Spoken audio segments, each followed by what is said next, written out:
एक बार की बात है, एक छोटे से गांव में एक युवक रामू अपने माता पिता के साथ रहता था। रामू बहुत ही ईमानदार और मेहनती था। वह हमेशा दूसरों की मदद करता और अपने काम को निष्ठा से करता। एक दिन रामू जंगल में लकड़ी काटने गया।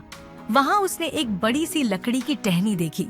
जब वह उसे काट रहा था, तभी उसकी नजर एक चमकदार चीज पर पड़ी। उसने ध्यान से देखा तो पाया कि वह एक सोने की अंगूठी थी। रामू सोचने लगा, ये अंगूठी तो बहुत कीमती है, मैं इसे अपने पास रख लूंगा। लेकिन उसके ईमानदार मन ने उसे कुछ और सोचने पर मजबूर किया।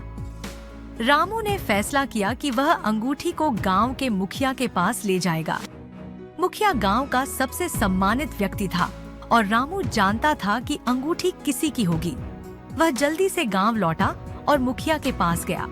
उसने अंगूठी को मुखिया को सौंपते हुए कहा, ये मुझे जंगल में मिली है, ये किसी की हो सकती है, इसलिए मैं इसे आपको लौटा रहा हूँ। मुखिया ने रामू की ईमानदारी की सराहना की और कहा, तुमने जो किया है वह बहुत बड़ा काम है।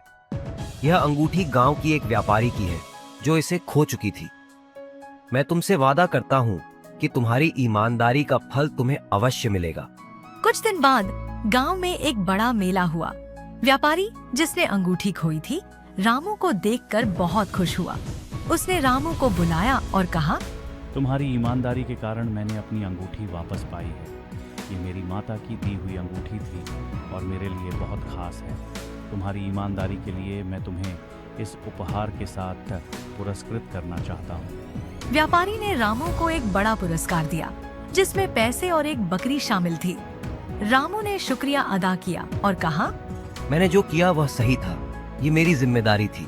कुछ महीने बाद रामू ने अपनी मेहनत और ईमानदारी से बकरी के जरिए एक छोटे से खेत को विकसित किया। उसका खेत हरा भरा और फलदार हो गया। धीरे धीरे उसने अपनी मेहनत से अपनी आर्थिक स्थिति को सुधार लिया।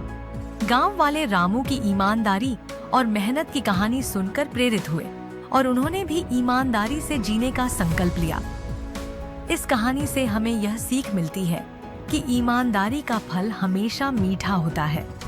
जब हम ईमानदारी से काम करते हैं, तो जीवन में सुख और समृद्धि अपने आप आती है।